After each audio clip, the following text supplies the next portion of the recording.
पहुंचाएं सच्ची व सटीक खबर आप तक।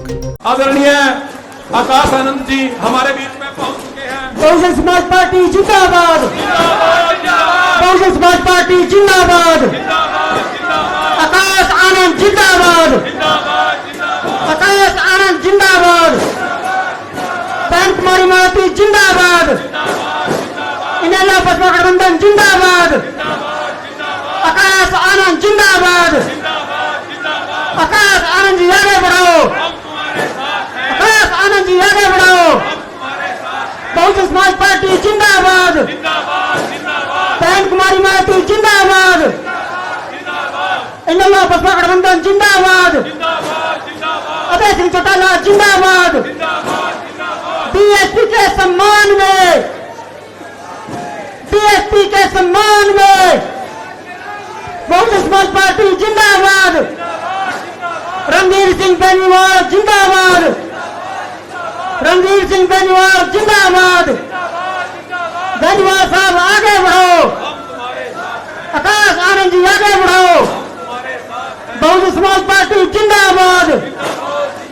देश की नेता कैसी हो, देश की नेता कैसी हो, बहन कुमारी मालती जिंदाबाद, अभय सिंह चौटाला जिंदाबाद, ओम प्रकाश चौटाला जिंदाबाद, शेर सिंह परसामी जिंदाबाद, सपना परसामी जिंदाबाद, आकाश आनंद जिंदाबाद, आकाश आनंद जी जिंदाबाद, बहुजन समाज पार्टी जिंदाबाद, इनेलो बसपा गठबंधन जिंदाबाद। सभी साथियों से निवेदन है कि जहां भी जिसको स्थान मिले अपना स्थान ग्रहण कर ले, और मेरा प्रेस के साथियों से भी अनुरोध है कि वो अपनी कवरेज करके साइड में प्रेस की गैलरी बनी हुई है वहां। भाई प्रवीण जी एक बार स्टेज पर आए और जिन व्यक्तियों के नाम आ कृपया उन्हीं को स्टेज पर बैठने दे। बाकी सभी साथियों से गुजारिश है स्टेज से वो बाकी नीचे चले जाएं। सभी सम्मानित मंच पर आसीन साथियों से निवेदन है कि कृपया मंच की व्यवस्था बना करके रखें। गठबंधन के सभी वरिष्ठ नेताओं से मेरा अनुरोध है कि मंच की व्यवस्था बनाए रखें और मंच की व्यवस्था को बनाए रखें कृपया करके। मैं सर्वप्रथम बहुजन समाज पार्टी के जिला अध्यक्ष मान सिंह जी को आमंत्रित करता हूं कि वो आए हुए इनेलो बसपा गठबंधन के सभी कार्यकर्ताओं का यहां पर स्वागत करें, और हमारे बहुजन समाज पार्टी के राष्ट्रीय कोऑर्डिनेटर श्री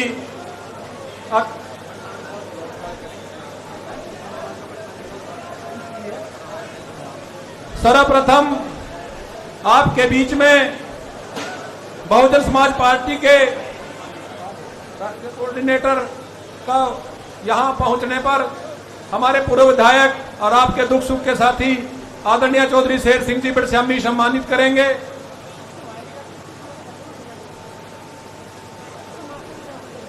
चौधरी शेर सिंह परसामी जिंदाबाद, चौधरी शेर सिंह परसामी जिंदाबाद, इनेलो बसपा गठबंधन जिंदाबाद।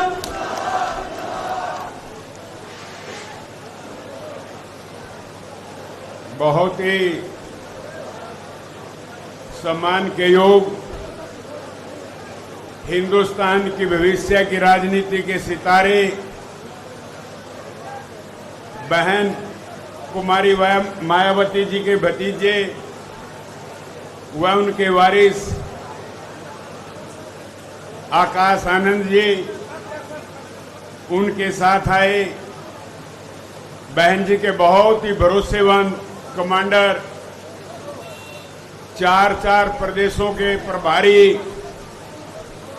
रणधीर सिंह बेनीवाल जी, मंच पर विराजमान इनेलो बसपा की गठबंधन की प्रत्याशी सपना परसामी जी, मंच पर विराजमान इनेलो व बसपा के सभी पदाधिकारी साहिबान, लाडवा हल्का के गांव-गांव से आए हुए 36 बरादरी के कार्यकर्ता साथियों, दोस्तों, जैसा कि आपको विदित है, हरियाणा प्रदेश के अंदर चुनाव का बिगुल बज चुका है। बल्कि मैं ये कहूं कि हरियाणा के अंदर चुनाव चरम सीमा पे पहुंच चुका है।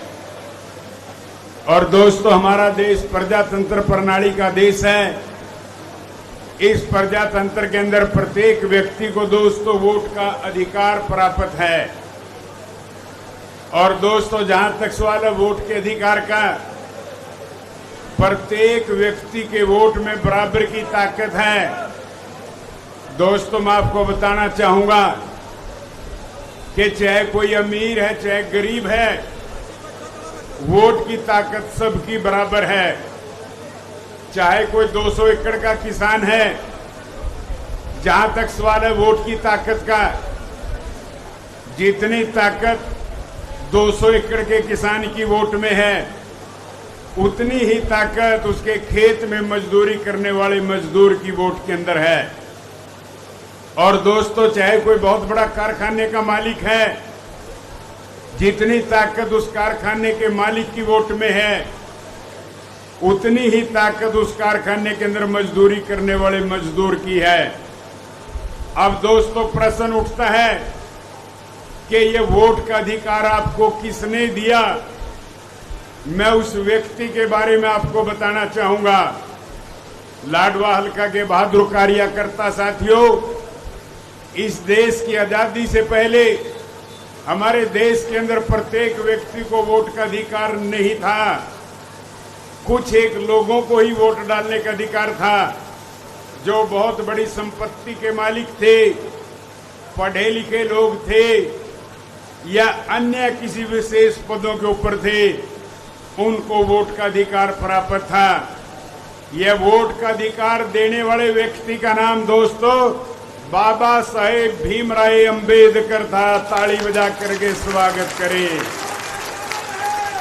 और इसके साथ ही मैं ये भी कहना चाहूंगा कि बाबा भीमराव अंबेडकर साहेब कोई एक जाति के नेता या एक जाति के आदर्श नहीं थे। वो सारे हिंदुस्तान के 36 बरादरी के लोगों के आदर्श थे, जिन्होंने प्रत्येक व्यक्ति को वोट का अधिकार दिलाने का काम किया था। साथियों, मैं आपको बताना चाहूंगा, जब बाबा साहब को संविधान की ड्राफ्टिंग कमेटी का चेयरमैन बनाया गया, उस समय 3 प्रमुख तौर से समस्याएं उनके सामने थी, जिस वजह से संविधान के निर्माण में समय लगा। सबसे पहली समस्या थी कि वोट का अधिकार सभी लोगों को प्राप्त नहीं होना चाहिए।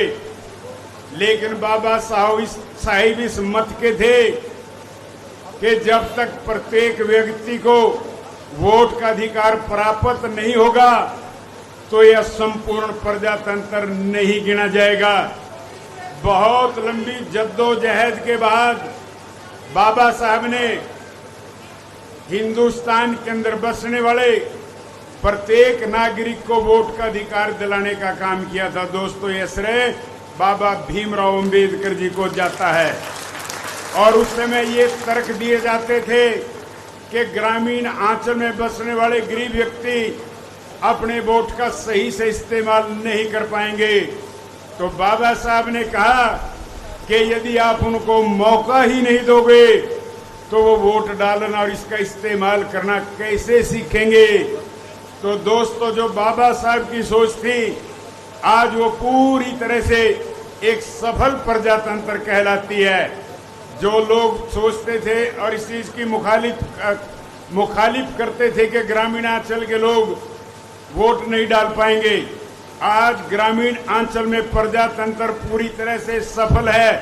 75 से 80% लोग अपने मत का इस्तेमाल करते हैं। और जिन शहरों को वोट का अधिकार देना चाहते थे, उनमें केवल 40 या 42% लोग अपने मत का इस्तेमाल करते हैं। और दोस्तों, इसके साथ ही बाबा भीमराव जी के सामने एक समस्या थी कि देश के अंदर कौन सी भाषा होनी चाहिए। बहुत ही जद्दोजहद के बाद बाबा साहब ने निर्णय लिया और सबको मनाया कि प्रत्येक प्रांत के अंदर उनकी अपनी अपनी प्रांतीय भाषाएं प्रदेशों का काम चलाने के लिए लागू होंगी। और जहां तक सवाल है कानूनी व्यवस्था का, कानूनी व्यवस्था के लिए अंग्रेजी का अनिवार्य होना जरूरी है, अन्यथा तो कानून समझ में नहीं आएगा। और इसके साथ ही कहा था कि नेशन के स्तर पे हिंदी भाषा का इस्तेमाल होना चाहिए। और तीसरा जो काम बाबा साहब के सामने कठिनाई भरा काम था वो था राजनीति के अंदर रिजर्वेशन। बहुत से लोग भी इस पक्ष में नहीं थे कि राजनीति के अंदर रिजर्वेशन होनी चाहिए, लेकिन बड़ी लंबी बहस के साथ बाबा साहब ने इसमें भी कामयाबी हासिल की। और इस भारतवर्ष के अंदर राजनीति के अंदर तथा अन्य पदों पे रिजर्वेशन कराने का काम भी दोस्तों बाबा साहब ने किया था।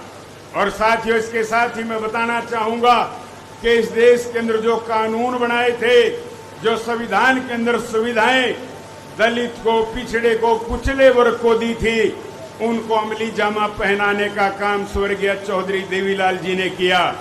दोस्तों, चौधरी देवीलाल सबसे पहला ऐसा व्यक्ति था जिसने हरियाणा प्रदेश के अंदर सबसे पहले कानून बनाया कि प्रत्येक गांव के अंदर चमार जाति का व्यक्ति नंबरदार बनाया जाएगा, ताकि लोगों के अंदर बराबरता आए और चमार जाति के लोगों के अंदर एहसास हो कि आप भी सबके बराबर हैं। ये पहला कदम चौधरी देवीलाल जी का था। तो दोस्तों, चौधरी देवीलाल जी एक बार हिसार से चंडीगढ़ के लिए आ रहे थे, तो दोस्तों रास्ते में देखा कि कुछ एक लोग नए कपड़े पहने हुए, बरसात हो रही थी, सर्दी का मौसम था, पेड़ों के नीचे खड़े भीग रहे थे। चौधरी साहब ने अपनी गाड़ी रोकी और उतर करके पूछा कि भाई आप सबने नए कपड़े पहने हुए हैं और यहाँ बरसात में भीग रहे हो? तो उन्होंने कहा जी हम चमार जाति के लोग हैं, इस गांव में परसाराम के यहाँ बारात लेकर के आए थे, बरसात शुरू हो गई, उस गरीब के पास हमें ठहराने के लिए कोई जगह नहीं है। तो चौधरी साहब के दिमाग में बाबा भीमराव जी की नीतियां घूमने लगी और चौधरी साहब ने सीधे चंडीगढ़ जाकर के कैबिनेट की मीटिंग बुलाई और तुरंत से कानून पास किया कि हरियाणा प्रदेश के प्रत्येक गांव के अंदर चमार जाति के चौपालों का निर्माण होगा। ये कितना बड़ा कदम चौधरी देवीलाल जी ने दबे और पिछड़े वर्ग को उठाने के लिए बाबा भीमराव जी की नीतियों को अमली जामा पहनाने का काम किया। और इसी तरह एक बार चौधरी देवीलाल जी ग्रामीण आंचल का दौरा कर रहे थे, सड़क के ऊपर कुछ महिलाएं पत्थर तोड़ रही थी। चौधरी साहब की नजर पड़ी कि एक गरीब महिला पत्थर तोड़ रही है और उसको बच्चा होने वाला है। चौधरी साहब ने उसके पास जाकर के पूछा कि बेटा तू पत्थर तोड़ रही है, जब तेरे को बच्चा पैदा होगा तो तेरी खुराक का क्या इंतजाम होगा? वो गरीब महिला कहने लगी कि ताऊ जी यही 2-3 दिन की दिहाड़ी इकट्ठा करके मैं अपना रोटी टूक चला लूंगी। फिर चौधरी देवीलाल जी के मन पे बाबा भीमराव जी की नीतियां घूमने लगी और चौधरी साहब ने चंडीगढ़ जाते एक कानून बनाया कि प्रत्येक हरिजन और चमार जाति की महिला के जब बच्चा पैदा होगा उसको खुराक के तौर पे 5100 रुपए जाप्ते की राशि दी जाएगी। कितना बड़ा कानून था एक गरीब आदमी को ऊपर उठाने के लिए। दोस्तों, मैं ये कहूँ कि चौधरी साहब ने दबे को, पिछड़े को, कुचले को बाबा साहब की नीतियों को मद्देनजर रखते हुए ऊपर उठाने का काम किया। और चौधरी साहब ने इस देश के अंदर घूम घूम करके एक निर्णय लिया कि विधानसभा और लोकसभा के अंदर 36 बरादरी के लोगों का प्रतिनिधित्व नहीं है, कुछ एक समुदाय के लोग ही सांसद बनते थे और विधायक बनते थे। दोस्तों, पहला व्यक्ति चौधरी देवीलाल था जिसने 36 बरादरी के लोगों को, कुम्हार को, जोगी को, नाई को, धोबी को, सभी जातियों को टिकट दे करके पहली बार हरियाणा प्रदेश की विधानसभा में भेजने का काम किया था। आज पूरे देश के अंदर घूम करके देख लो, प्रत्येक प्रदेश के अंदर चाहे वहाँ किसी भी राजनीतिक दल की सरकारें हैं, लेकिन दोस्तों 36 बरादरी के लोगों का बराबर का प्रतिनिधित्व आपको प्राप्त मिलेगा। मैं ज्यादा समय न लेते हुए यहाँ पहुँचने पे जो हमारे नेता आकाश आनंद जी हैं उनका मैं स्वागत करता हूँ तहे दिल से और आप लोगों से कहता हूं कि तालियां बजा करके स्वागत करने का काम करें। और उनके साथ ही बहन मायावती जी के कमांडर रणधीर सिंह जी बेनीवाल भी मौजूद हैं। बहुत मेहनती और बहन जी के सबसे भरोसेमंद व्यक्ति है, उनका भी तालियां बजा करके स्वागत करने का काम करें। तो दोस्तों, मैं ज्यादा समय न लेते हुए आप सबका धन्यवाद करता हूं और फिर से आकाश आनंद जी का तहे दिल से स्वागत करता हूं। और आपके बीच में मैं यहाँ की प्रत्याशी सपना बड़श्यामी जी को भी अनुरोध करूंगा कि वो 2 मिनट के लिए आए और अपने नेता का सम्मान करे, स्वागत करे। धन्यवाद साथियों, जय हिंद साथियों।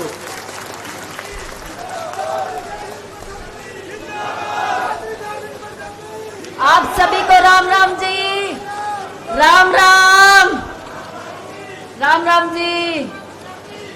आप सभी का बहुत बहुत धन्यवाद। और पहले तो हमारे हरियाणा की राजनीति के उभरते सितारे आकाश आनंद जी, मायावती जी, बहन मायावती जी के उत्तराधिकारी, आपका भी जी मैं बहुत बहुत धन्यवाद करती हूँ। अपना प्यार आशीर्वाद देने आप मुझे आए। और आप सभी को बताना चाहूंगी जी,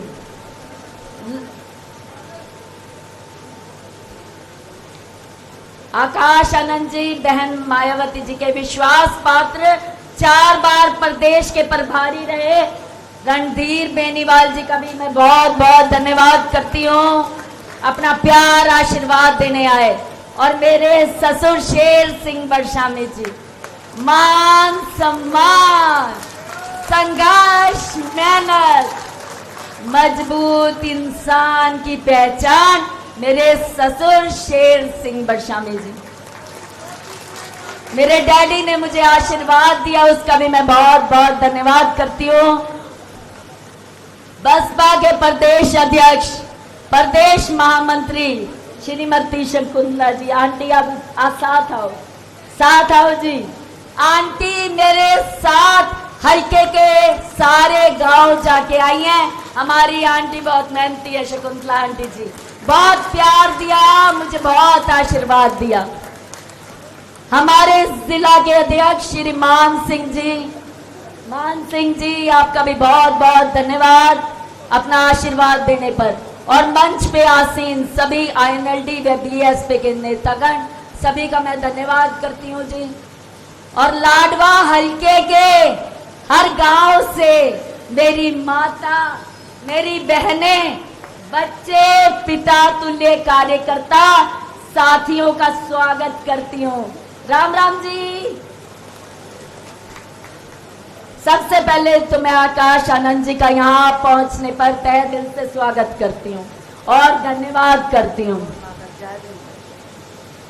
और सबसे पहले तो मैं एक बात कहना चाहूंगी, बाबा साहिब की वजह से औरत को मान सम्मान मिला, अधिकार मिला। आज मैं यहाँ पे हूँ तो उनकी बदौलत हूँ। मैं उनको कोटि कोटि शत शत प्रणाम करती हूँ। आज आप जानते हो जी, हरियाणा प्रदेश में गठबंधन की सरकार है कि नहीं है? तो आपको बताना चाहूंगी, पहले अब बीजेपी 10 साल से है, 10 साल से बीजेपी है। और उससे पहले कांग्रेस थी 10 साल। 10 साल कांग्रेस ने जुल्म किए, बीजेपी को जो है ना, बीजेपी जैसी पार्टी ऊपर आ गई। बीजेपी जैसी पार्टी तब ऊपर आई जब 10 साल कांग्रेस ने बेहद जुल्म किए। और आज 10 साल बीजेपी, 10 साल से बीजेपी है। और नैब सैनी 4.5 साल से सांसद है, 4.5 साल से वो इंसान सांसद है। और 6 महीने से मुख्यमंत्री, 6 महीने से मुख्यमंत्री। एक सिंगल काम भी नहीं हुआ हल्के का एक सिंगल काम भी नहीं किया। हर गांव में जा रही हूं, हर जगह लोग तड़प रहे हैं, बेचैन। और मैं कहूंगी जो माजी है ना, और जो महिलाएं हैं, वो हाथ पकड़ के रो रही हैं। आज हमारे बच्चे, हमारी युवा शक्ति बीजेपी 10 साल कांग्रेस की वजह से और 10 साल बीजेपी की राज की वजह से आज हमारे बच्चे जो हरियाणा की चौधर करते, आज सारी की सारी युवा शक्ति ज्यादातर हर गांव से खत्म हो चुकी है, खत्म हो चुकी है। आज युवा शक्ति सारी की सारी गांव के गांव खाली हो गए, गांव के गांव खाली हो गए, युवा शक्ति खत्म, यानी के गांव के वोट खत्म। आपको बताना चाहूंगी जी, महिलाएं, माँ और दादी तो एक ऐसी चीज थी जो अपने बच्चों के लिए किसी पे निर्भर नहीं रहती थी, नहीं रहती थी बिल्कुल भी, क्योंकि वो अपने हाथ से अपने बच्चों को देना पसंद करती थी। आज हर गांव में जाती हूँ, मैं कहती हूँ कि जहां आप ये देखो, हर गांव में ऐसे हालात बन गए हैं, संस्कार भी पड़ोसी कर रहे हैं, पड़ोसी कर रहे हैं। ऐसे हालात ला दिए, युवा बेरोजगार रखे ताकि वो विदेश का रुख अपना लें और युवा शक्ति खत्म हो जाए। यहां से युवा शक्ति खत्म। किसी भी हर गांव में गई, कोई सफाई की व्यवस्था नहीं, कोई, मैं कहती हूँ, जोड़ का पानी सड़कों पे, जोड़ का पानी सड़कों पे, कोई बिजली की सुविधा नहीं, हर जगह त्राही त्राही मच रही है। 6 महीने से ये इंसान मुख्यमंत्री है, और मुख्यमंत्री अगर एक दौरा भी कर लेना, एक सिंगल दौरा भी, गांव के गांव, शहर के शहर, तस्वीर बदल जाती है, उनकी तस्वीरें बदल जाती हैं। अगर एक मुख्यमंत्री सिर्फ दौरा कर ले, लेकिन काम करने की नीयत नहीं है, हाथ जोड़ सकता है वो इंसान, पैर पकड़ सकता है वो इंसान, लेकिन लोगों के काम नहीं कर सकता, काम नहीं कर सकता।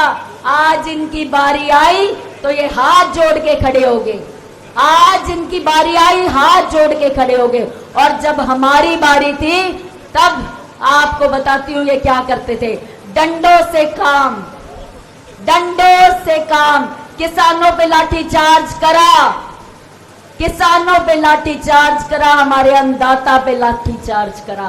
किसान, अन्न हमारा अन्न देवता है, वो एक ऐसा देवता है जो साक्षात दिखता है। आपको बताना चाहूंगी, हमारे अन्नदाता का, बड़े बुजुर्गों को बच्चों के हाथ से पिटवा दिया। आज मैं युवा शक्ति को कहना चाहूंगी, थारे बड़ों का अपमान किया, आज बदला लो, जितने के जितने युवा हैं। आपको बताती हूँ, जब इनको जरूरत होती है तो हाथ जोड़ के आ जाते हैं, और जब हमें जरूरत होती है तो डंडों से काम लेते हैं।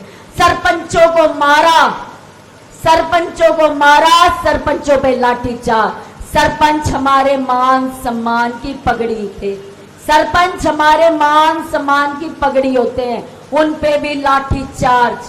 आप एक बात बताओ, जब सरपंचों को डंडों से पीटा जाएगा तो गांव की आवाज कौन उठाएगा? सरपंच क्या डंडे खाने के लिए बनेंगे? महिलाओं से मैं कहना चाह रही हूं, आज नारी शक्ति का उदाहरण दे दो। नारी शक्ति, नारी शक्ति, नारी शक्ति। आज महिलाएं अपनी लड़ाई खुद लड़ेंगी। आज अपने बच्चों के लिए लड़ो। बच्चे बेरोजगार रहे, और वो हरियाणा के चौधरी थे जो यहां से चले गए। आज उस लड़ाई को लड़ो। युवा जो है, आज बड़ों के अपमान की लड़ाई लड़े, आपके बड़ों के अपमान की लड़ाई लड़े। महिला अपने बच्चों की लड़ाई लड़े, युवा अपने बड़ों की लड़ाई लड़े, मान सम्मान की लड़ाई लड़े। आज बदला लो। हमेशा ना इनके आगे हाथ फैलाओ, ना रो, ना निंदा करो। आज आपका टाइम आया है, बदला लो। बदला लोगे पक्का? बरशामी आर्मी तैयार है, बरशामी आर्मी तैयार है। जिंदाबाद। मेरे ससुर शेर सिंह बरशामी जी ने हमेशा मान सम्मान किया, संघर्ष किया। आज मुझसे सब कहते हैं कि भाई आप इतनी मजबूती से कैसे खड़े हो। अरे मेरे ससुर ने मान सम्मान मेहनत संघर्ष करी और ठोक के लोगों के काम करे, अपने हल्के की आवाज उठाई। आज के जो मैं ऐसे मजबूती से खड़ी हूं, मेरे ससुर शेर सिंह बरशामी जी की वजह से, मेरे डैडी जी। आप सभी से कहना चाहूंगी, आज अपना आशीर्वाद दो, प्यार दो और चश्मे के निशान पे 5 तारीख को 5वें नंबर पे चश्मे का निशान है। साथ दो, आशीर्वाद दो, आपने प्यार दिया, मान सम्मान दिया, आप सभी लोगों का बहुत बहुत धन्यवाद।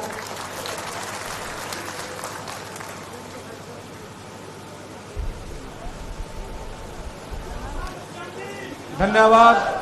आपकी प्रत्याशी ने आपके सामने अपने विचार रखे। अब आपके सामने बहुजन समाज पार्टी के 4 स्टेट के प्रभारी श्री रणधीर सिंह जी बेनीवाल संबोधित करें। उससे पहले गुरनाम सिंह जी बुढ़ा हमारे वरिष्ठ नेता, उनको साल उड़ा करके सम्मानित करेंगे।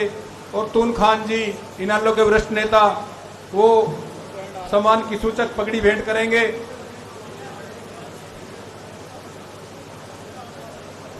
गुरनाम सिंह जी बुढ़ा आदरणीय श्री रणधीर सिंह जी बेनीवाल को साल भेंट करके सम्मानित कर रहे हैं।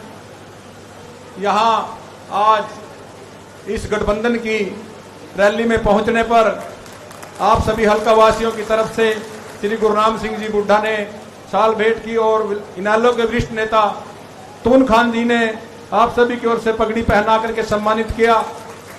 अब आपके सामने बहुजन समाज पार्टी के वरिष्ठ नेता एवं 4 स्टेट के प्रभारी आदरणीय रणधीर सिंह जी बेनीवाल आए और अपना संबोधन दें।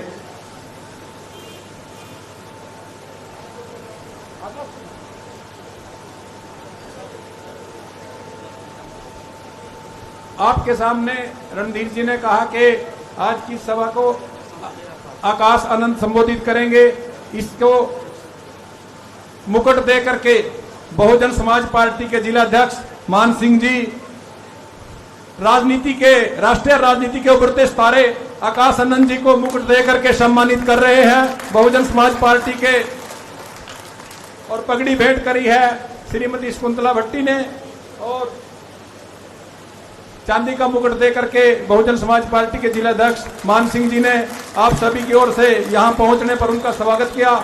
और हमारी पार्टी के हल्का के प्रधान राजेंद्र कश्यप जी लाडवा हल्का की तरफ से उनको सम्मान की सूचक पगड़ी के साथ शाल भेंट कर रहे हैं। आपके हल्का प्रधान राजेंद्र कश्यप जी राष्ट्रीय राजनीति के उभरते वो सितारे बहुजन समाज पार्टी के युवा नेता आकाश आनंद जी को प्रवीण बोध जिला प्रभारी जसवंत मेहरा जी भी साल उड़ाकर सम्मानित करना चाहते हैं। पूर्व चेयरमैन ब्लॉक समिति सरदार जसवंत सिंह जी मेहरा, पूर्व चेयरमैन ब्लॉक समिति लाडवा भी साल उड़ा के सम्मानित करना चाहते हैं। कुछ ये क्या करेंगे?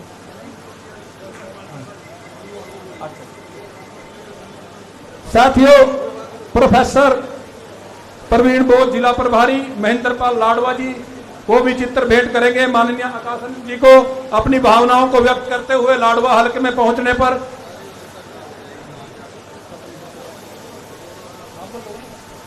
आपके सामने बहुत ही वरिष्ठ नेता बहुजन समाज पार्टी के 4 जिलों के प्रभारी, 4 स्टेटों के प्रभारी और बहन कुमारी मायावती के सबसे विश्वास पात्र रणधीर सिंह जी बेनीवाल आपको संबोधित करेंगे। मेरा सभी साथियों से निवेदन है गठबंधन के मंच की व्यवस्था को बनाए रखें। और आपके सामने श्री रणधीर बेनीवाल जी आपको संबोधित करेंगे, जो बहन कुमारी मायावती जी का संदेश लेकर के आपके बीच में आए हैं। धन्यवाद। सभी साथी कृपया करके मंच की व्यवस्था को बनाए रखें। जो अपनी भावनाएं व्यक्त करना चाहते हैं वो आराम से ऐसे स्टेज की व्यवस्था पर डिस्टरबेंस ना करें। सभी साथियों से मेरा अनुरोध है, गठबंधन के सभी साथियों से, कि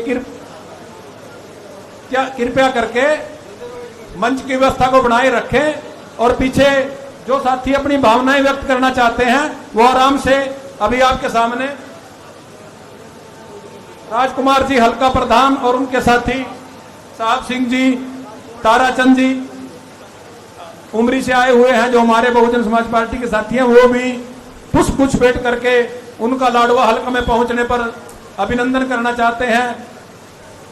मैं सभी कार्यकर्ता साथियों से, वरिष्ठ नेताओं से अनुरोध करूंगा कि जो अपनी भावनाएं व्यक्त कर चुके हैं वो कृपा करके पीछे आकर के अपनी जगह बैठ जाएं ताकि हम इस मंच को सुचारू रूप से चला सकें। और चंद ही मिनटों में आपके बीच में आकाशानंद जी आएंगे, उससे पहले मैं सभी साथियों से अनुरोध करूंगा कि व्यवस्था को बनाए रखें और श्री रणधीर सिंह जी बैनीवाल जो 4 स्टेट के प्रभारी हैं और कुमारी बहन मायावती जी के वरिष्ठ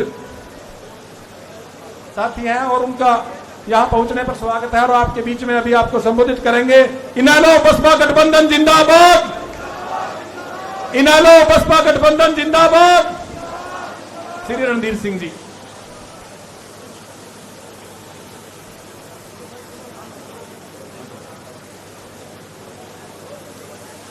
भाई व्यवस्था बनाओ, थोड़ी व्यवस्था। देखो बहुजन समाज पार्टी के लोग बड़े अनुशासित लोग हैं, आप लोग व्यवस्था बनाने का काम करें। बैठिए अध्यक्ष जी, बिठाओ इनको, बिठाओ सबको, हटो एक तरफ, साइड में बैठो।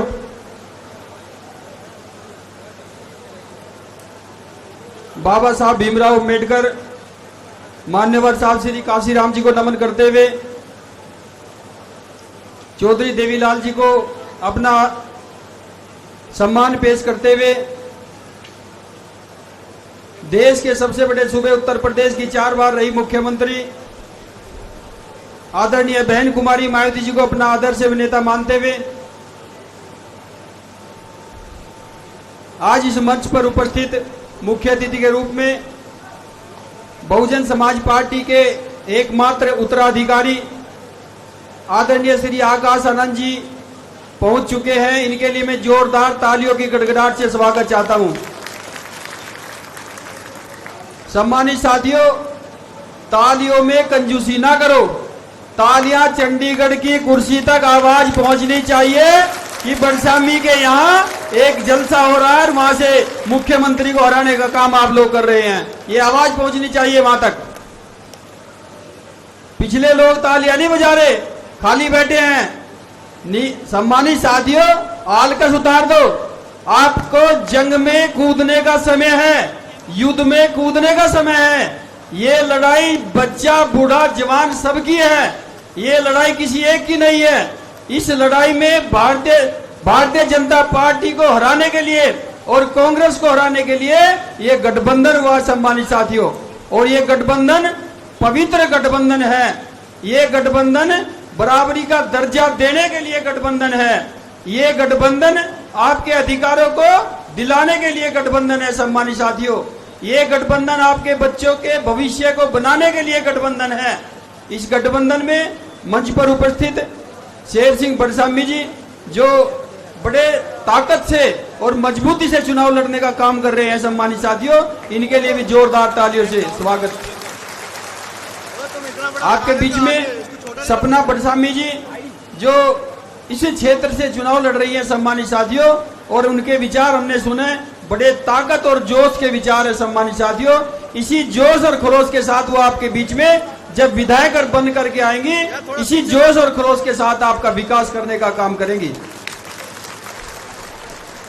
मंच पर उपस्थित दोनों पार्टियों के स्टेट की कमेटी, जिला कमेटी, विधानसभा कमेटी, सेक्टर कमेटी और बूथ के कार्यकर्ता, मेरे बुजुर्ग नौजवान साथी, मातृशक्ति, सम्मानित साथियों, कुछ चंद लाइनें कह करके मैं अपना समय मुख्य अतिथि को देना चाहूंगा। सम्मानित साथियों, एक समय था सम्मानित साथियों कि हमें अधिकार मिलने का काम होता था। जिस टाइम पे हमारी बहुजन समाज पार्टी की सरकार उत्तर प्रदेश में चल रही थी सम्मानित साथियों, 4 बार की सरकार उत्तर प्रदेश में बहन जी की चली और हमें अधिकार मिलने का काम हुआ सम्मानित साथियों। इसी तरह आपके बीच में सम्मानित साथियों, चौधरी देवीलाल जी ने जिस टाइम पे यहाँ पे सरकारें चलाई, श्री ओम प्रकाश चौटाला जी ने सरकार चलाई। सम्मानित साथियों, आपको अधिकार मिलने का समय हुआ और सम्मानित साथियों अब अधिकार नहीं मिल रहे, अब हमें केवल रूंगा मिल रहा है। रूंगा, आप रूंगा समझते हो? रूंगा समझते हो ना सम्मानित साथियों? हमें रूंगा मिल रहा है। रूंगा कैसा होता है सम्मानित साथियों? रूंगा वो होता है कि कांग्रेस और बीजेपी के लोग, इनमें से जो आरएसएस के लोग हैं, वो लोग हमें अधिकार देना नहीं चाहते। उनसे ही भारतीय जनता पार्टी की सरकार चलती है। वो अधिकार नहीं देना चाहते, रूंगा देना चाहते हैं। रूंगा उसे कहते हैं सम्मानित साथियों। जब हम छोटे छोटे थे, हमारी माँ कहा करती थी, जा भाई दुकान पे से सामान ले आ, ये 2 रुपए की दाल लेकर के आ, और वहां पे लाला जी के यहाँ आप जाओ और 2 रुपए की दाल लेकर के आओ। हम माता जी को कहते थे, लाओ माता जी 2 रुपए, हम जाते हैं दाल लेकर के आते हैं। हम दौड़े दौड़े दुकान पे जाते थे, और जब वहां से आते थे सम्मानित साथियों, आने से पहले वो लोग हमें रूंगा देने का काम करते थे। मूंगफली की गिरी, मरमुरे के दाने, बरमंडा, ऐसी चीजें हमें देने का काम करते थे सम्मानित साथियों। हम छोटे छोटे बच्चे थे, और हम लोग घर आते थे दौड़े दौड़े, और अपनी माता जी को कहते थे, माता जी कुछ और मंगाना तो बताओ, क्योंकि हमारी जिम्मेदारी नहीं थी कि हम घर में अनाज डाल करके दें, हमारी जिम्मेदारी नहीं थी कि घर में सामान ला करके दें, लेकिन हमें दुकान पे जाने का फिर भी शौक था। क्योंकि शौक इसलिए था कि दुकानदार ने हमें पटा रखा था सम्मानित साथियों, रूंगे में पटा रखा था। इसलिए सम्मानित साथियों, हमें नहीं पता था कि ये रूंगा हमारे ही पैसे से कटौती करके दिया जा रहा है। आपका पैसा, आपके अधिकार और आपको नहीं मिल रहे सम्मानित साथियों। ये सरकारें आपको केवल रूंगा देने का काम कर रही है, और उस रूंगे में आप लोग सम्मानित साथियों, बहुत सारे हमारे गरीब भाई, बहुत सारे हमारे मजदूर भाई, वो जो छोटा छोटा अनाज मिलता है, अभी आपके बीच में आकाश आनंद जी बताने का काम करेंगे। छोटे छोटे अनाज हर महीने दे करके सम्मानित साथियों 500-600 रुपए का अनाज दे करके उनको खुश करने का काम किया जा रहा है। आज हमारे मजदूर भाई, आज हमारे मजदूर भाई, गरीब भाई, जो छोटे छोटे अनाज से, राशन के कोटे से लेकर के जो खुश कर रही हैं सरकारें सम्मानित साथियों, ये रूंगा है। इस रूंगे में आपको प्रसन्न नहीं होना, इस रूंगे से आपको खुश नहीं होना। आपको अधिकार चाहिए। उस अधिकार कैसे मिलेंगे? अधिकार तब मिलेंगे आपको जब सपना बड़सामी को यहाँ से जिता करके आप चंडीगढ़ भेजने का काम करेंगे, तब आपके अधिकार मिलेंगे सम्मानित साथियों। अधिकार कब मिलेंगे आपको? अधिकार तब मिलेंगे जब आप लोग अभय चौटाला को मुख्यमंत्री बना करके चंडीगढ़ की कुर्सी पे बिठाने का काम करेंगे सम्मानित साथियों। अधिकार कब मिलेंगे? अधिकार तब मिलेंगे आपको जब ये नीला झंडा और हरा झंडा आप चंडीगढ़ की कुर्सी पर लगाने का काम करेंगे, तब आपके अधिकार सुरक्षित होंगे सम्मानित साथियों। इसलिए कहना चाहता हूं सम्मानित साथियों, बहुत अपना पूरा समय मैं अपने मुख्य अतिथि जी को देना चाहूंगा सम्मानित साथियों। इसलिए अपनी बात को मैं ज्यादा न कहते हुए, आप लोग रात दिन एक ही सब्जेक्ट सोचें। आपके सपने में भी अगर कोई आए तो चश्मे का चुनाव चिन्ह यहाँ से आना चाहिए। अगर आप लोग दिन में काम करें, रात में करें, गली में करें, मोहल्ले में करें, किसी भी टाइम आपको अगर कोई चीज आपके सपने में, आपके दिमाग में बुनी जाए, वो केवल चश्मे का चुनाव चिन्ह यहाँ पे होना चाहिए सम्मानित साथियों। और जिन जगहों पे आपकी रिश्तेदारी दूसरी विधानसभाओं में जहाँ पे हाथी का चुनाव चिन्ह है सम्मानित साथियों, उन रिश्तेदारों को भी आप लोग फोन करके कहें, अपने रिश्तेदारों को, अपने सगे संबंधियों को, अपने मित्रों को आप लोग फोन करके कहें कि भाई जहाँ जिस चीज जो बराबर में सीट है, हमारी रदौर सीट, वहां पे हाथी का चुनाव चिन्ह है सम्मानित साथियों। हमारे प्रदेश अध्यक्ष धर्मपाल टीकरा जी वहां से चुनाव लड़ रहे हैं। अपने रिश्तेदारों को वहां पे कहो सम्मानित साथियों कि उस सीट पे हाथी के चुनाव चिन्ह पे वोट डालने का काम करें। इसलिए सम्मानित साथियों, ये कम्युनिकेशन है, ये तालमेल है। इसी आशा और विश्वास के साथ मैं अपनी बात को खत्म करूंगा सम्मानित साथियों कि आप लोग अभी से लग जाएं और इस चर्चा को आप लोग इस कार्य को आगे बढ़ाने का काम करें। और तब दम लें, उस टाइम दम लें जब चंडीगढ़ की कुर्सी पे आप स्थापित हो जाएं, उसको कब जाने का काम कर ले सम्मानित साथियों। जय भीम, जय भारत, जय दीवलाल। बहुत बहुत धन्यवाद। आपके इंतजार की घड़ियां खत्म हुई। अब आपके बीच में बहुजन समाज पार्टी की संयोजिका बहन कुमारी मायावती जी के उत्तराधिकारी एवं राष्ट्रीय राजनीति के उभरते हुए सितारे आकाश आनंद जी आपके बीच में आपको संबोधित करेंगे।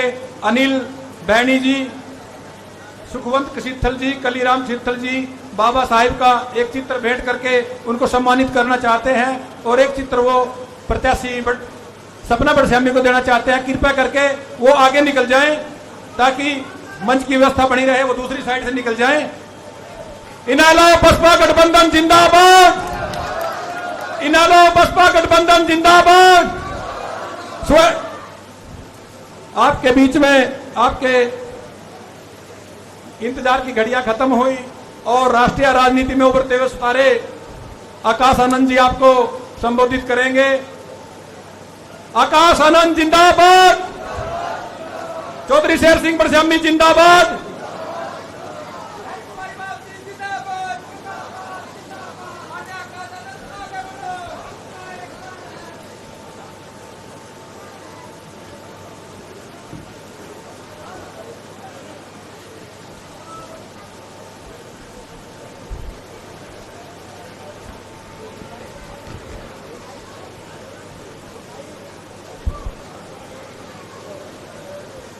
जय भीम। क्यों लाडवा की जनता थक गई क्या? यहाँ के हलके के लोग परेशान हैं, इसलिए निराश हो गए।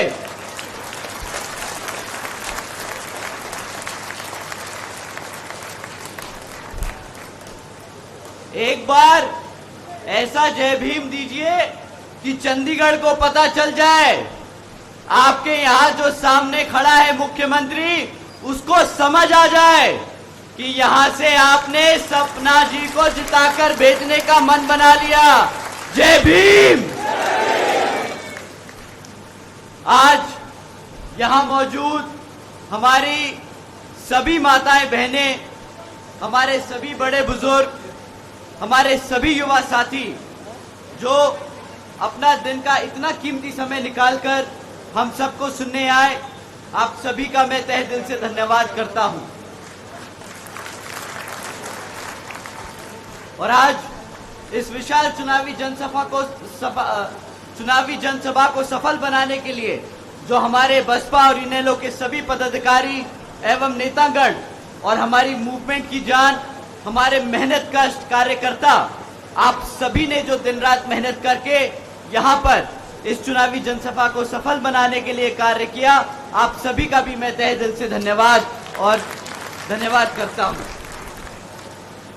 साथियों, आप लोगों के बीच में कुछ जरूरी मुद्दे रखने से पहले मैं सबसे पहले अपने सभी संतों, गुरुओं, महापुरुषों को, जिसमें खासकर महात्मा ज्योतिबा फूले, छत्रपति शाहू जी महाराज, नारायण गुरु पेरियार रामास्वामी जी, बाबा साहब डॉक्टर भीमराव अंबेडकर जी एवं मान्यवर साहब श्री काशीराम जी को नमन करता हूं।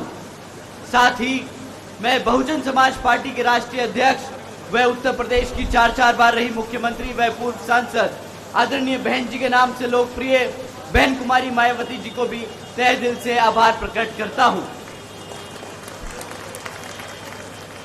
साथियों, जिन्होंने अपनी पूरी जिंदगी बामसेफ, DS4 व बीएसपी के जन्मदाता एवं संस्थापक मान्यवर साहब श्री काशीराम जी के बताए हुए रास्ते पर चलकर परम पूज्य बाबा साहब डॉक्टर भीमराव अंबेडकर जी के मानवतावादी व आत्मसम्मान एवं स्वाभिमान के मूवमेंट के कारवा को अपने आजीवन त्याग, तपस्या व कड़े संघर्ष से जारी रखा, उसे एक नई राजनीतिक ऊर्जा दी, शक्ति दी और पहचान दी है तथा उत्तर प्रदेश जैसे विशाल व महत्वपूर्ण राज्य में 4 बार अपनी पार्टी बीएसपी के नेतृत्व में सरकार बनाकर खासकर बहुजन समाज के लिए एक ऐसी मिसाल बन गई हैं, जिससे प्रेरणा लेकर आज यहाँ करोड़ों लोग हरियाणा में भी सामाजिक परिवर्तन व आर्थिक तरक्की के मिशनरी कार्य से जुड़ चुके हैं। इतना ही नहीं, बल्कि मैं खुद भी उनके इस नेतृत्व से प्रभावित होकर यहाँ बीएसपी मूवमेंट से जुड़ चुका हूँ और उनके पदचिन्हों पर चलकर इस मिशनरी दायित्व, कर्तव्य व फर्ज को अपनी आखिरी सांस तक निभाने की पूरी कोशिश करता रहूंगा। साथियों, मैं हमारे alliance partner Indian National Lokdal के संस्थापक एवं पूर्व उप प्रधानमंत्री श्री चौधरी देवीलाल जी को तहे दिल से नमन करता हूं। साथ ही इनेलो के राष्ट्रीय अध्यक्ष श्री ओम प्रकाश चौटाला जी, और इनेलो के राष्ट्रीय महासचिव और हमारे गठबंधन की ओर से हरियाणा प्रदेश के मुख्यमंत्री के उम्मीदवार श्री अभय सिंह चौटाला जी का भी तहे दिल से आभार प्रकट करता हूं। साथियों, आप लोगों के बीच में यहां विधानसभा के कुछ जरूरी मुद्दे रखने से पहले मैं अपने सभी SC ST भाइयों जो आज यहां इस जनसभा में शामिल हुए हैं, आप लोगों से कुछ जरूरी बात करना चाहूंगा। साथियों, जैसा कि आप जानते हैं, हाल ही में ऑनरेबल सुप्रीम कोर्ट ने एक सब कास्ट कैटेगराइजेशन के बारे में एक जजमेंट पास किया है, जिसके संबंध में आदरणीय बहन कुमारी मायावती जी ने भी प्रेस कॉन्फ्रेंस कर हम सभी भाई बहनों को आगाह करने का काम किया। साथियों, इस जजमेंट के तहत अब राज्य की सरकारें SC ST के अंतर्गत अपने राजनीतिक लाभ के लिए अपनी मर्जी से किसी भी SC ST की जाति को आरक्षण का लाभ दे सकती है और अपनी ही मर्जी से उससे आरक्षण का लाभ छीन सकती है, ये कहकर कि इस जाति को अब आरक्षण की जरूरत नहीं क्योंकि वो पैसे से संपन्न हो चुकी है। साथियों, आप सभी जानते हैं, आरक्षण की मूल भावना प्रतिनिधित्व की है, समाज को आगे एक साथ बढ़ाने की है, लेकिन यहाँ पर कांग्रेस और भाजपा और सभी विरोधी पार्टियां बार बार आरक्षण को गरीबी हटाओ योजना बनाने का काम कर इससे छेड़खानी का काम करते आए हैं। आदरणीय बहन जी ने इस फैसले पर सवाल उठाते हुए पूछा है कि जिन्हें आरक्षण का लाभ मिला है, क्या उनकी सामाजिक स्थिति इतनी बेहतर हो गई है, क्या उनके साथ भेदभाव खत्म हो गया है? साथियों, भाजपा और कांग्रेस ने सोची समझी साजिश के तहत ये जजमेंट पास कराकर देश से आरक्षण को खत्म करने के लिए पहला कदम उठाया है। साथियों, इतना ही नहीं, ये SC समाज को बांटने की शुरुआत की गई है, ये SC समाज की आजादी छीनने की शुरुआत की गई है, ये संविधान से छेड़खानी की शुरुआत की गई है। संविधान बचाने के नाम पर भाजपा और कांग्रेस मिलकर संविधान को बदलने का काम कर रहे हैं। आदरणीय बहन जी ने कहा है कि अगर भाजपा की NDA और कांग्रेस की इंडिया अलायंस वाली पार्टियां, जिसमें आम आदमी पार्टी जैसी पार्टी शामिल हैं, ये सब अगर हमारे समाज के सच्चे आरक्षण के हितैषी हैं, तो ये सब मिलकर पार्लियामेंट के जरिए रिजर्वेशन एक्ट को संविधान की 9वीं सूची में डाले ताकि रिजर्वेशन से कोई छेड़खानी ना कर सके। परंतु साथियों, और इसके साथ साथ आदरणीय बहन कुमारी मायावती जी और BSP की ये भी मांग है कि जुडिशरी में भी अब रिजर्वेशन लागू होना चाहिए ताकि भविष्य में ऐसे जजमेंट ना पास हो सके जिससे रिजर्वेशन के खिलाफ कोई छेड़खानी करने की कोशिश कर सके। साथियों, इसी क्रम में कांग्रेस की ओर से उनके राष्ट्रीय अध्यक्ष श्री खड़गे जी ने प्रेस कॉन्फ्रेंस कर ये कहा कि आरक्षण तो पंडित नेहरू और गांधी जी की देन है। साथियों, यही वो कांग्रेस वाले हैं जो आप लोगों के बीच में घूमकर अभी लोकसभा में संविधान को बचाने का आश्वासन देके गए थे और आपसे आपका वोट मांगा था। हमारे सभी SC ST भाइयों से मैं पूछना चाहता हूं, क्या ये कांग्रेस वाले आप लोगों के बीच में घूमकर आपको संविधान को बचाने की आश्वासन देकर गए थे कि नहीं देके गए थे? हाथ उठाकर बताइए हमारे सभी SC ST भाई। साथियों, जब ये जजमेंट पास हुआ तो आदरणीय बहन कुमारी मायावती जी ने इन्हीं कांग्रेस वासियों से पूछा कि भाई, जब आरक्षण के खिलाफ ये जजमेंट पास हुआ था तो तुम लोग कहां थे? तुमने हमारे समाज का वोट तो मांग लिया, उन्होंने वोट भी डाल दिया, परंतु जब आरक्षण के खिलाफ ये जजमेंट पास हुआ तो तुम लोगों ने क्यों उसके खिलाफ आवाज नहीं उठाई? पर राहुल गांधी जी जो आपके बीच में घूमकर आपसे वोट मांग रहे थे, वो तो विदेश छोड़कर या देश छोड़कर विदेश भाग गए और खड़गे जी को आगे कर दिया। और खड़गे जी भी एक कदम आगे बढ़ के बोलते हैं कि ये तो आरक्षण पंडित नेहरू और गांधी जी की देन थी। मैं राहुल गांधी जी से पूछता हूं कि जब आपने हमारे समाज का वोट मांगा, तो जब ये आरक्षण के खिलाफ जजमेंट पास हुआ, तो क्यों आप सुप्रीम कोर्ट में जाके इसके खिलाफ नहीं लड़े? साथियों, राहुल गांधी जी विदेश जाकर बोलते हैं कि जिस दिन कांग्रेस का अच्छा समय आएगा, वो संविधान से आरक्षण खत्म करने का काम करेंगे। बताइए, क्या ये हमारे SC समाज से धोखा है कि नहीं? कांग्रेस वालों ने हमारे SC समाज के साथ धोखा किया कि नहीं? हाथ उठाकर बताइए मेरे साथियों कि किया कि नहीं। साथियों, इतना ही नहीं, इनके खड़गे जी जो पंडित नेहरू और गांधी जी को इसका श्रेय देते हैं, आरक्षण का श्रेय देते हैं, उनसे मैं पूछना चाहूंगा कि भाई इन जैसे नेताओं को, जिनको बाबा साहब के संघर्ष नहीं दिखते, जिन्होंने संविधान लिखा और संविधान में हमारे SC ST और पिछड़े भाइयों के लिए आरक्षण की व्यवस्था तय करी, अगर ऐसे नेताओं को, कांग्रेस को बाबा साहब का आरक्षण नहीं दिखता, तो आपको क्या लगता है हमारे समाज के लिए ये लोग आपका वोट लेकर पार्लियामेंट में, विधानसभा में हमारे समाज के लिए लड़ने का काम करेंगे कि नहीं?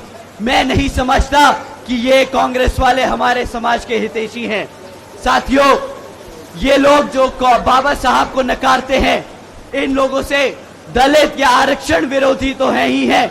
ये लोग दलित इतने विरोधी थे कि जब संविधान कमेटी के सदस्य चुने जा रहे थे, तो बाबा साहब जो इस लोकसभा से चुनकर संसद में जाने का काम कर रहे थे, तो पंडित नेहरू और गांधी जी ने वही कॉन्स्टिट्यूंसी को पाकिस्तान का हिस्सा बनाकर उन्हें पाकिस्तान भेजने का काम किया था। साथियों, जिन लोगों से बाबा साहब बर्दाश्त नहीं हुए, आपको क्या लगता है बाबा साहब का संविधान और आरक्षण आपके लिए बर्दाश्त करेंगे ये लोग?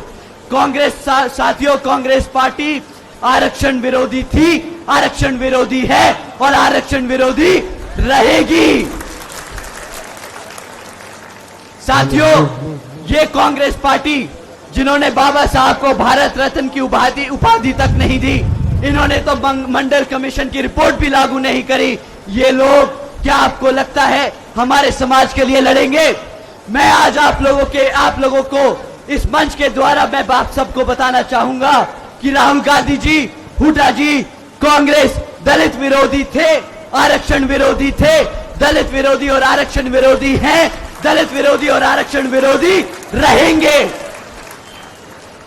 आप सब साथियों, राहुल गांधी जी को और राहुल गांधी जी जैसे नेता जो हमारे आरक्षण को खत्म करने की कोशिश कर रहे हैं, आप सबके माध्यम से मैं उन सबको बता देना चाहता हूं कि संविधान हमारी पहचान है और आरक्षण हमारी आजादी आप जैसे नेताओं को छीनने नहीं देंगे, छीनने नहीं देंगे। साथियों, हमारे समाज के दलित नेता जो कांग्रेस और भाजपा में जाकर हमारे दलित समाज का, हमारे पिछड़े समाज का वोटों का सौदा करते हैं, आज आप उनकी खुद की हालत देख लीजिए। आप सब ने देखा किस तरह ये पार्टी के लोग, जो नेता हमारे समाज से इन कांग्रेस और भाजपा के पार्टियों में रहते हैं, उन्हें आए दिन स्टेज से उतार दिया जाता है, उन्हें कुर्सियों पे नहीं जमीनों पे बिठाया जाता है, उन्हें आए दिन उनके लिए अपशब्द इस्तेमाल किए जाते हैं। साथियों, ऐसे नेताओं से आप सावधान रहना। ये कांग्रेस में रहकर अपने समाज का वोट बांटने का काम कर रहे हैं, इनका खुद का कोई आदर सम्मान नहीं होता, तो हमारे समाज का कोई ये सम्मान नहीं दिला पाएंगे। साथियों, कांग्रेस पार्टी तो हमारे समाज के खिलाफ थी ही। आप सब जो आज यहाँ इस पंडाल में बैठे हैं, मैं आप सबको भाजपा का भी सच आप लोगों के सामने रख देना चाहता हूं। साथियों, पिछले 10 साल से भाजपा यहाँ सत्ता में आसीन है, परंतु 10 सालों से आज उनके पास एक काम नहीं जो हमारी जनता को वो गिनवा सके। साथियों, आपके बीच में ये जब भाजपा के लोग आपसे वोट मांगने आएंगे, तो आप इनसे 3 सवाल कीजिएगा। अपने बच्चों की शिक्षा पे सवाल कीजिएगा, हमारे युवा साथियों के लिए रोजगार पे सवाल कीजिएगा, हमारी माताएं बहनों के लिए जो आसमान छूती हुई महंगाई है उसके लिए सवाल कीजिएगा। साथियों, अगर हम शिक्षा की बात करें तो ये भाजपा वाले पिछले 10 सालों में हमारे बच्चों के 5000 से ज्यादा प्राइमरी स्कूल बंद कर चुके हैं। इतना ही नहीं साथियों, आज जो 2000 से ज्यादा सीनियर सेकेंडरी स्कूल खुले हुए हैं प्रदेश में, वो भी उनसे आधे से ज्यादा प्राइमरी सीनियर सेकेंडरी स्कूल्स में। साथियों, 2000 से ज्यादा जो प्राइमरी सीनियर सेकेंडरी स्कूल खुले हुए हैं, आज आधे से ज्यादा सीनियर सेकेंडरी स्कूल्स में तो पढ़ाने के लिए टीचर्स भी नहीं है। इतना ही नहीं, हमारे बच्चों के लिए जो 2017 से हमारे SC ST OBC समाज के छात्रों के लिए जो स्कॉलरशिप का पैसा है, वो भी इस भाजपा सरकार ने हमारे बच्चों का पैसा रोक रखा है।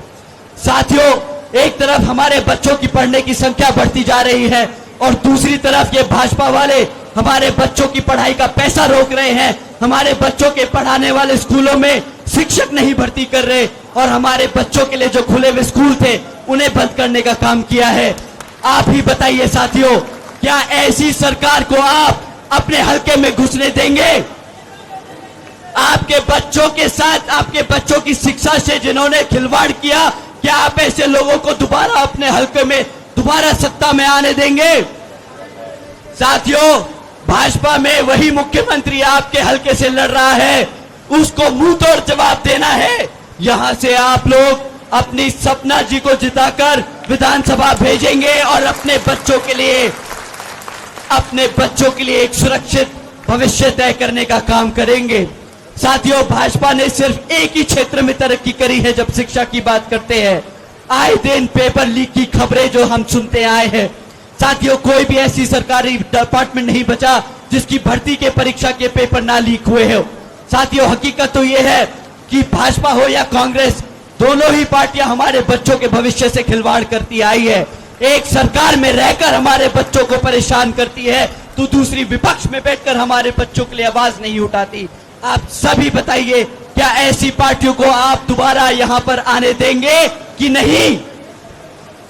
साथियों, एक तरफ भाजपा है और दूसरी तरफ कांग्रेस, जो गरीब विरोधी नीतियों पर चलकर हमारे सभी साथियों को, हमारे सभी बच्चों को पढ़ने लिखने से दूर रखती है। और दूसरी तरफ आदरणीय बहन कुमारी मायावती जी की नीतियां हैं, जिसके तहत चलकर यूपी में बसपा की सरकार के चलते हुए सावित्रीबाई फूले बालिका शिक्षा योजना चलाई गई थी, जिसके तहत 7 लाख से ज्यादा बच्चियों को 12वीं तक की शिक्षा देने के लिए आदरणीय बहन कुमारी मायावती जी ने 600 करोड़ से ज्यादा की लागत हमारी बच्चियों के लिए शिक्षा में लगाई थी। इतना ही नहीं, हमारे सभी बच्चों के लिए 6 से 6 engineering colleges, 2 homeopathic colleges, 24 polytechnic colleges, 2 paramedical, 6 universities, 200 से अधिक इंटरमीडिएट डिग्री कॉलेजेस, 100 से अधिक ITI, 700 से 500 से ज्यादा हाई स्कूल और 5,500 से ज्यादा प्राइमरी स्कूल्स बनाने का काम किया था। साथियों, उसी तरह जब आप यहां पर अपने गठबंधन की सरकार को सत्ता में लाएंगे तो इतनी बड़ी संख्या में आपके हलके में, आपके प्रदेश में आपके लिए श्री ओम प्रकाश चौटाला जी और यहां पर आपकी अपनी सपना आपके हलके में, आपके गांव-गांव में स्कूल बनाने का काम करेगी। साथियों, एक तरफ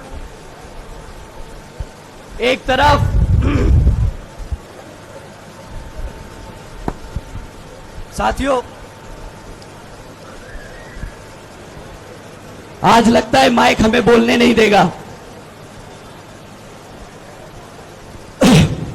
साथियों, मैं अपने सभी युवा साथियों से दरखास्त करूंगा कि जब भाजपा के लोग आप लोगों के बीच में आए तो आप उनसे जरूर सवाल कीजिएगा कि पिछले 10 साल से हम अपनी पढ़ाई लिखाई कर डिग्रियां लेकर यहां पर बेरोजगार घूम रहे हैं।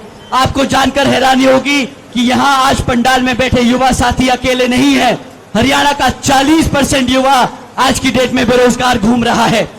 साथियों, ऐसा नहीं कि ये सरकार आपके बच्चों को रोजगार नहीं दे सकती।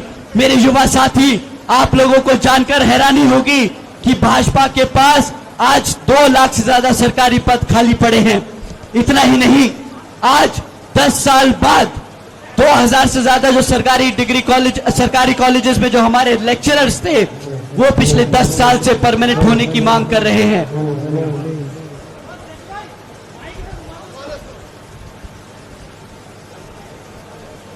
साथियों,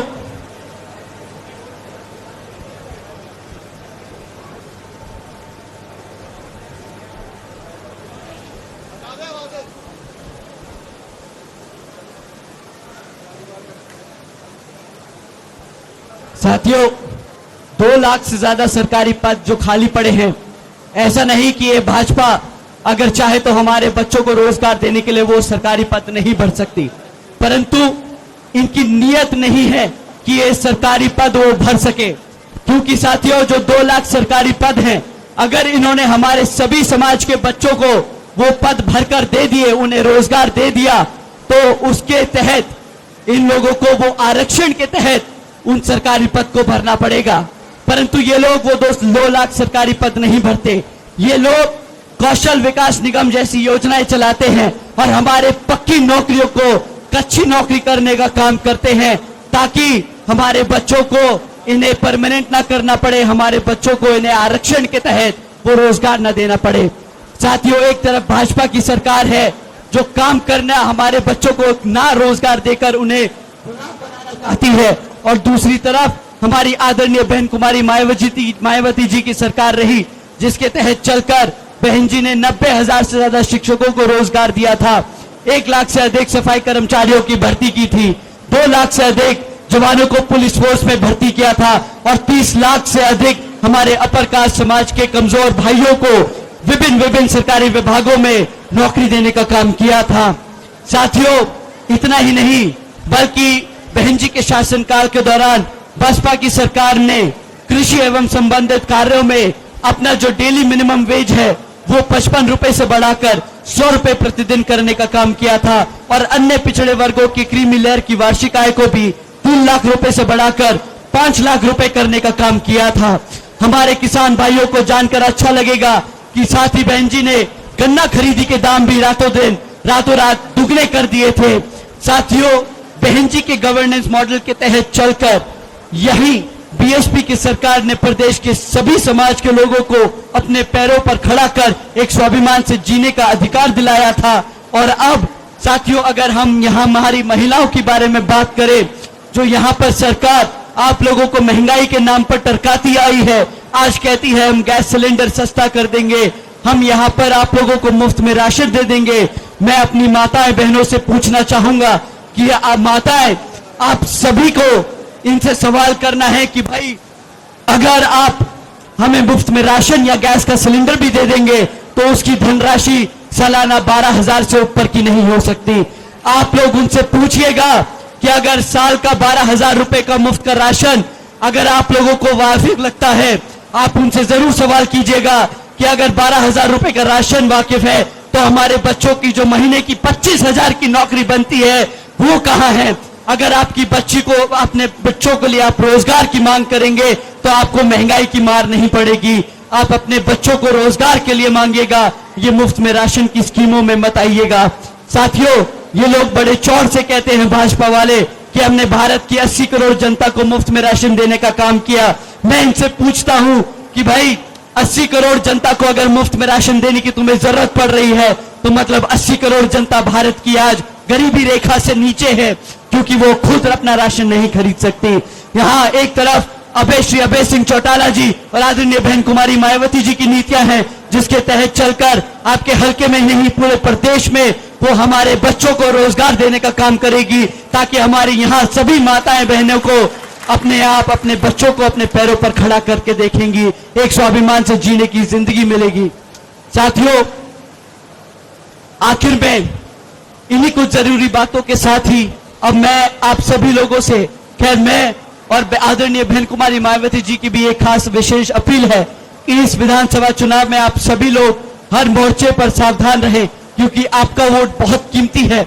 आपका वोट कोई खरीद ना पाए, आपका वोट कोई लूट ना पाए, आपका वोट कोई पढ़ने से रह ना जाए। साथियों, जाति, बिरादरी, धन, बल, मंदिर, मस्जिद या किसी भी भावना आदि के नाम पर कोई स्वार्थी अपने जाल में फंसाकर आप लोगों का वोट का कोई दुरुपयोग ना कर ले, क्योंकि देश की हर महिला पुरुष को वो वोट डालने का अधिकार यहाँ परम पूज्य बाबा साहब डॉक्टर भीमराव अंबेडकर जी की अति महत्वपूर्ण देन है। मैं आप सभी से ये खास अपील करता हूं कि आपके हल्के लाडवा से इनेलो के उम्मीदवार श्री शेर सिंह बरसामी जी की बहू श्री सपना बरसामी जी को चुनाव लड़ाया जा रहा है, तो आप उन्हें यहां भारी वोटों से जिताकर यहां पर वोटिंग मशीन पर इनेलो का जो चश्मा का चुनाव चिन्ह है उस पे बटन दबाकर यहां भारी मतों से जिताकर यहां पे आप विधानसभा भेजने का काम करें। क्योंकि साथियों, जब आपकी बहू, आपकी बेटी विधानसभा जाएगी तो वो दिन रात आपकी चौखट पे खड़े होकर आप लोगों के लिए काम करने का, मेहनत करने का, आपके संघर्षों के लिए, आपकी दिक्कतों को सुधारने का काम करेगी, आपको हल देने का काम करेगी। साथियों, अब समय बहुत कम बचा है, 5 अक्टूबर को वोटिंग है, तो हम सभी युवा साथियों से दरखास्त करेंगे, हम अपने सभी बड़े बुजुर्गों से उनका आशीर्वाद मांगते हुए कहेंगे, अपने युवा साथियों को कमर कसने का समय आ गया है भाइयों, सत्ता छीनने का समय आ गया है, आपको अपने हल्के में शासक बनने का समय आ गया है। आप सभी 5 तारीख को चश्मे के सामने वाला बटन दबाकर यहां सपना जी को जिताने का काम करें। जय भीम, जय Bharat.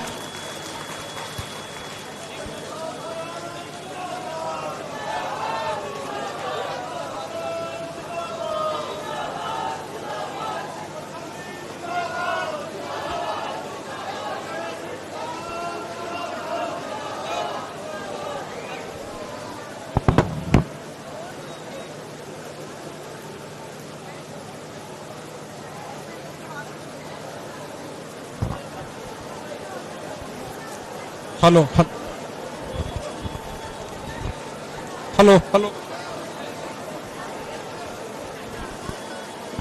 Hello hello hello hello आप सभी आए हुए मेहमानों का बहुत बहुत धन्यवाद कि आकाशानंद जी, रणधीर जी और सभी वरिष्ठ नेताओं ने यहां पर समय निकाल करके अपने कीमती समय में से बड़शामी परिवार की ओर से आप सभी का बहुत बहुत धन्यवाद। सभी आए हुए इनेलो बसपा गठबंधन के कर्मठ कार्यकर्ता साथियों का भी बहुत बहुत धन्यवाद।